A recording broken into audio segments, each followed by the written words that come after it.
ला काम पनि छैन दाम पनि छैन यसै रमाइलो। यो ट्रेक रुट स्टार्ट भएको कति भयो बनेको? 12 वर्ष जति भयो। 12 वर्ष। ओझेलमा परेको गोसाइकुण्ड पुग्ने मार्ग, हिउँ बिना पनि सुन्दर देखिने चुलीहरू, तिनैको काखमा रमाएका सप्तरङ्गी डाँफे, चुलीको छायाले पौडी खेलेर मनमोहक लाग्ने 108 कुण्ड मध्येको पहिलो कुण्ड सागरकुण्ड, मालाझै गाँसिएका भन्ज्याङ गुराँस हाँसिरहने जङ्गल। यति माया लाग्छ यो बोट बिरुवाको। नेपालको सबैभन्दा राम्रो फुल। यिनै भन्ज्याङ र जङ्गलमा कहिले मुरली र टुङ्ना बजाउँदै, कहिले गीत गाउँदै उकाली ओराली गरिरहने छिरिङ दाई।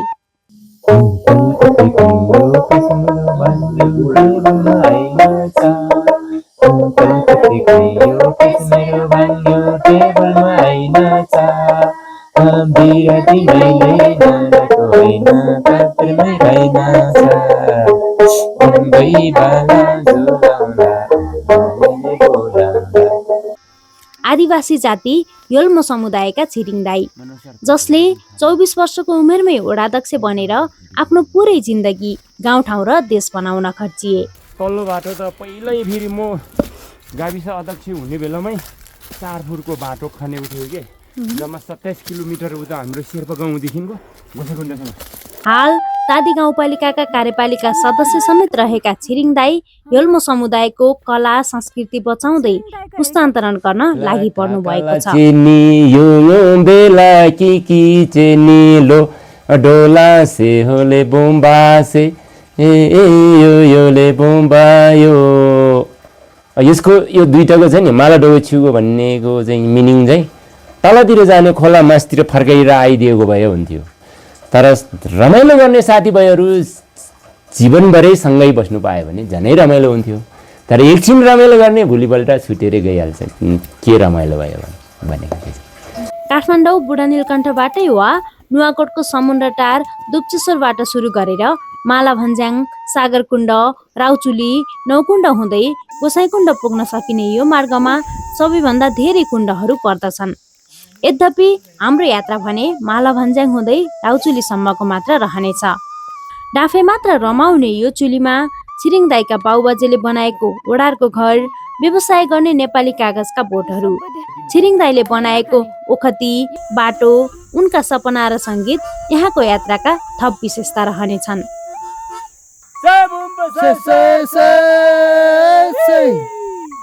काठमाडौँबाट एकै दिन समय निकालेर रमाउन चाहनेहरूले यिनै फरक अनुभव लिन दुप्चेश्वर दर्शन गर्दै माला भन्ज्याङसम्म बाइक वा हिँडेरै पुग्न सक्नुहुन्छ। हाम्रो यात्रा भने समुन्द्रटारबाट पैदल सुरु हुन्छ। हामी चाहिँ यति बेला छौँ नुवाकोटको यो समुन्द्रटार, पारिसै समुन्द्रटार बजार छ र आज चाहिँ हामी जाँदैछौँ माला भन्ज्याङ नुवाकोट, जुन चाहिँ गोसाइकुण्ड जाने बाटो पनि हुन्छ। गाउँघरको मिठो पानी, सालगारीको चिसो हावा खाँदै 2 घण्टामा भँगेरी पुगिन्छ। धान हाल्ने यो धोक्रो, धान हाल्ने हो आमा, धान हाल्ने धोक्रो हो।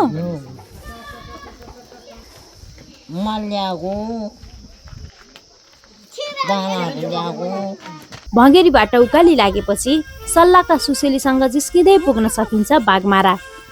बन्दै गरेको शहीद पार्क, वरिपरि देखिने डाँडा काँडा, तल देखिने खोला र खेतहरू, माथिबाट बहँदै आफैतर्फ आउँदै गरेको कुहिरो, स्वर्गतिरै पुग्दै गरेको लाग्छ यो प्रकृतिको अनुभूति।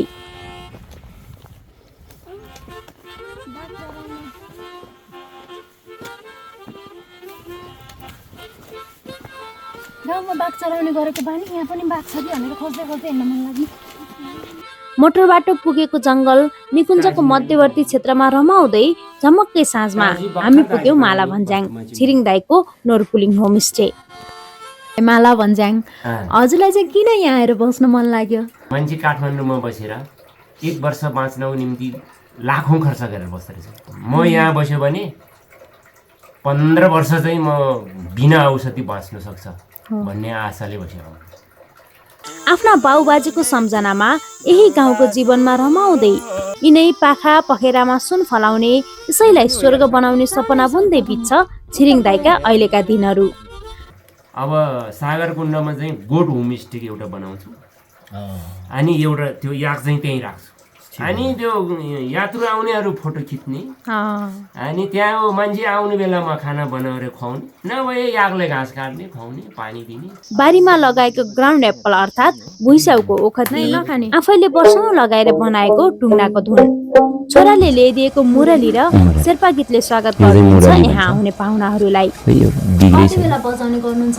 यो त अब यो चिसो महिनामा बजाउनु हुँदैन भन्छ पाप लाग्छ भन्छ यो गर्मी महिना चैत वैशाख यो तापक्रम बढेर अनि किरा फटेङ्ग्राहरू जब निस्किन्छ नि आजकल चाहिँ यो सुनेपछि अनि उनीहरू बाहिर निस्केर आउँछ अरे कि यसको धुन सुन्नलाई अनि जाडोले मर्छ अनि पाप लाग्छ भन्छ बनाउनु भएको चाहिँ केबाट यो भुइँस्याउको ग्राउन्ड एप्पल भन्दो रहेछ सर्दी जानुको लागि चाहिँ होइन गर्मी जानुको लागि चाहिँ एकदमै राम्रो अरू पनि केही मिसाउनुहुन्छ होइन मलाई यसमा त जडीबुटी सबै मिसाएको छ ठुलो ओक्ती पखानबेत अनि यो सेतो चिनिक भन्ने अनि सदुवा भन्ने अझ भयो भने त यार्सा गुम्बु पनि हाल्न भने राम्रो हुन्छ भन्छ यहाँ पाइँदैन भनेपछि यो रक्सी भन्दा पनि धेरै औषधि भयो औषधि यसले खाना पनि रुचाउँछ मोटोपन घटाउँछ प्रेसर हाई हुनेहरूले लो गराउँछ यिनै मिठा गफ र सङ्गीतका धुन सुन्दै आजको खाना र भोलिका लागि ताजा तयार गर्यौँ हामीले अब यो च्याउ रुखमा फलेको च्याउ यसरी सेकाउने अनि अचार कुट्ने यो यहाँ यति गएपछि यो पाक्यो अनि यो धुलो बनाउने हो अनि अचार बनाउने ओके यो चाहिँ हाम्रो आजको खाना यसलाई के भन्छ अरे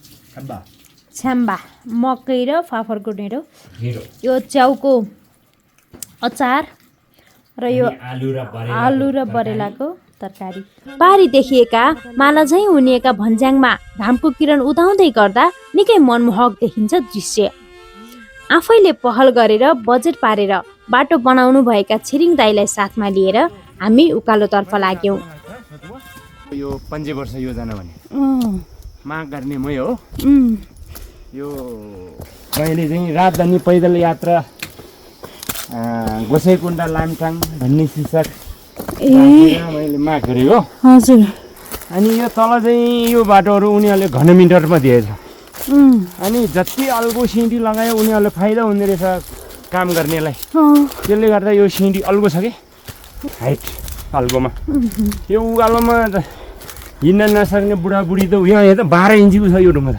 अनि उक्लिनै नसक्ने यहाँ एउटा पिर्का राखेर उक्लिनु पर्ला खस्रो खस्रो भनेको बोट यो रुख होइन त्यसको रुखमा उम्रिने यो च्याउ हामीले हिजो आज नभाँच्ने आज फर्किँदाखेरि भान्ने नि अहिले ए ल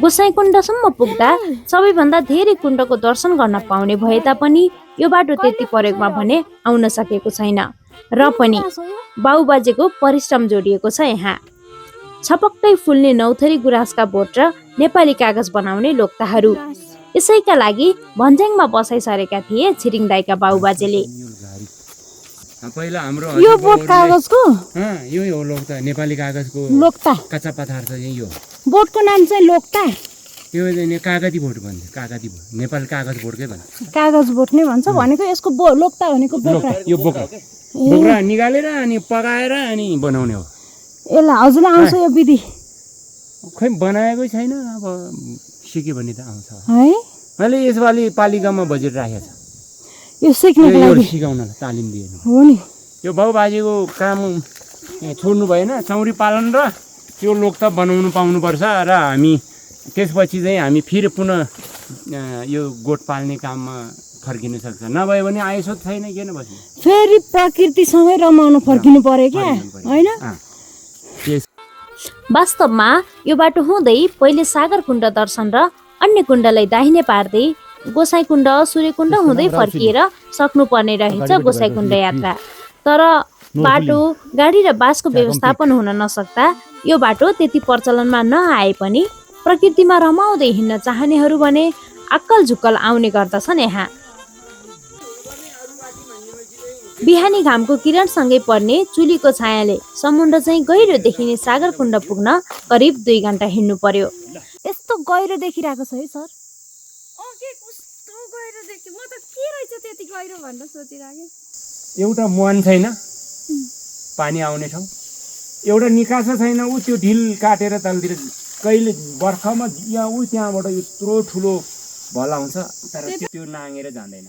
शिव र पार्वती दुईटा यताबाट आउँदा चाहिँ अनि यहाँ आएपछि यहाँ आउँदा चाहिँ पार्वतीको चाहिँ रजस्वला भएर राग चुइर चाहिँ अनि यहाँ कुण्ड बनेको, अनि मुहान पनि नभएको निकासा पनि नभएको, यहाँ त्यो भएको कारणले चाहिँ शिवले चढाउनेको दुध चाहिँ यहाँ त्यो रगतलाई बुझाएको रगत दुध चढाएको जस्तो हुन्छ, यहाँ दुध चढाउनु हुँदैन पनि भन्छ। यहाँ दुध चढायो भने फाप भन्दा नि आफाप बढी हुन्छ भन्छ। यहाँ रातो थियो पहिला पानी। यहाँका हरेक कुण्डले छुट्टा छुट्टै मान्यता र आस्था बोकेका छन्। हात्ती माने मान्छेले चाहिँ यहाँ सेतो हात्ती देख्छ भन्छ, उहिले बाजेहरूले भन्दो रहेछ, हामीले चाहिँ अहिलेसम्म देख्यौँ। त्यो दुईटा चरा सुरुको कुण्ड, ए सुरुको कुण्ड ए अनि हुँदै गएपछि अनि एक्ले कुण्ड, नौ कुण्ड, राजा रानी कुण्ड भन्नेहरू त माथि पो छ। यो कुण्ड हुँदै परिक्रमा सुरु गर्ने गोसाइकुण्डको। यो एउटा कुण्डको लागि सुरु यो, अब त्यो शिलाको लागि चाहिँ दुप्तेश्वरै हो नि हाम्रो तल। पर्दा चाहिँ यदि गोसाइकुण्ड आउन चाहनेहरूले परिक्रमा गर्न चाहनेहरूले चाहिँ दुप्तेश्वर पहिला दर्शन गरेर सागरकुण्ड हुँदै अनि यहाँबाट एक्ले कुण्ड, राजा रानी कुण्ड, अनि नौ कुण्ड, लामो कुण्ड भन्नेहरू, अग्निकुण्ड भन्नेहरू। जस्तै शिव पार्वती जाँदा यो माथि रौचुली पुग्दाखेरि चाहिँ पार्वतीले तिर्खा लाग्यो भनेपछि शिवले त्रिशूल हानेर अनि पानी निकालेर दिएको भन्ने एउटा झ्याम्पे पानी भन्ने छ यो माथि। यो माथिबाट आउनेको पानीलाई चाहिँ यो माथि नै एउटा फिल्टर बनाएर सफा पानी चाहिँ यो भित्र, अनि फोहोर जति चाहिँ यो डाँडा पछाडिपट्टि पठाउने अथवा एउटा डम्बिङ जस्तो बनाएर यो फोहोरलाई चाहिँ एकदम एकपट्टि साइड लाउनु पायो भने चाहिँ यो पछिसम्म रहने थियो। नभए यो पात पतिङ्गर अनि यो माथिको माटोले नै पुरेर भोलि यो सागर कुण्ड होइन सागर चौर हुने चाहिँ जस्तो लाग्छ। अनि त्यो भएको कारणले चाहिँ राज्यले अथवा पालिकाले चाहिँ राष्ट्रिय निकुञ्जले पनि अब बजेट हुन्छन् तिनीहरूले चाहिँ अलिकति यसलाई छिटो संरक्षण गरोस् भन्न चाहन्छु। ल अघि भन्नुभएको हाम्रो छिरिङ दाइले भन्नुभएकोलाई हेर्नु, यहाँनिर यसरी हिलो जम्मा भएर पुरै गर्ने भइसकेको छ होइन। यदि यसको संरक्षण नहुने हो भने चाहिँ यो हिलोले यो पोखरी केही पनि बाँकी राख्दैन। कुण्ड दर्शनपछि हामी राउचुलीतर्फ लाग्यौँ। मिठो अर्ग्यानिक कहाँ खानु पाइन्छ, चस्मा फाली फाली पो छ गुराँसको मह। पङ्गी बिन्दु भन्छ यो। पङ्गी बिन्दु, पङ्गी बिन्दु भनेको यो के भन्छ, पङ भनेको चाहिँ यो चौरमा फुल्ने यस्तो राम्रो भाषामा आउँछ। जति माथि पुग्यो उति आनन्द लाग्नेछ यो ठाउँ। पहाडको शिर र भन्ज्याङको फेद हेर्दा देखिने सुन्दरता नै फरक, तर दुवैले मन लोभ्याउने। यस्तो लाग्छ टाउकाको वरिपरि नै आँखा हुन्थ्यो भने पनि एकै पटक हेर्थे होला यो प्रकृति। छिरिङ दाइले यात्रालाई रमाइलो र अविस्मरणीय बनाउन कुनै कसर छोड्नु भएको छैन।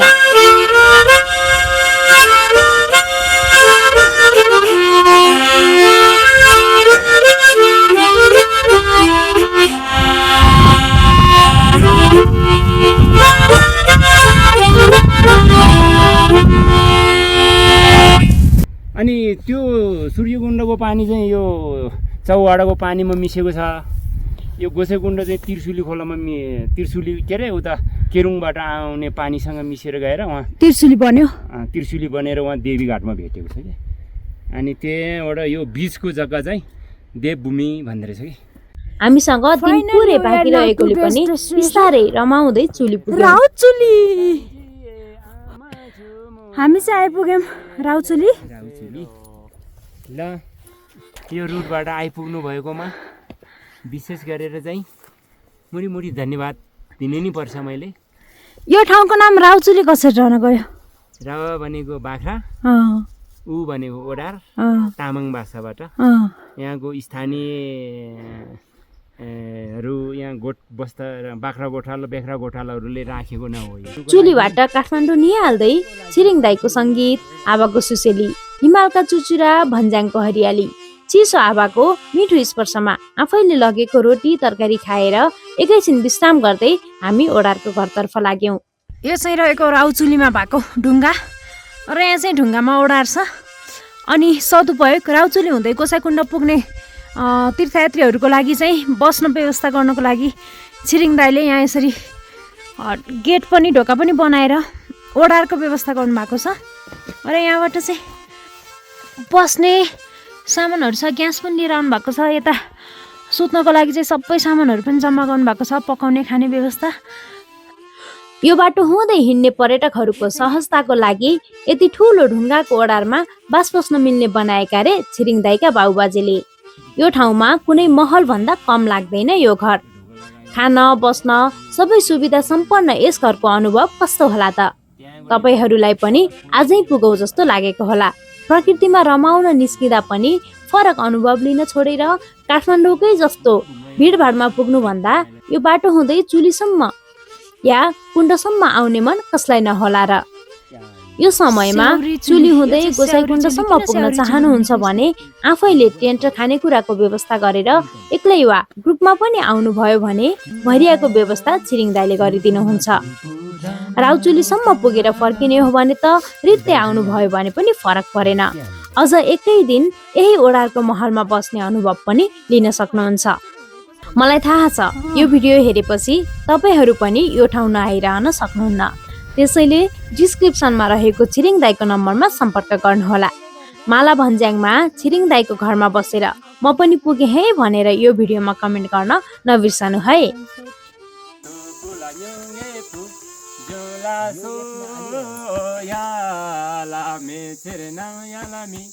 दोला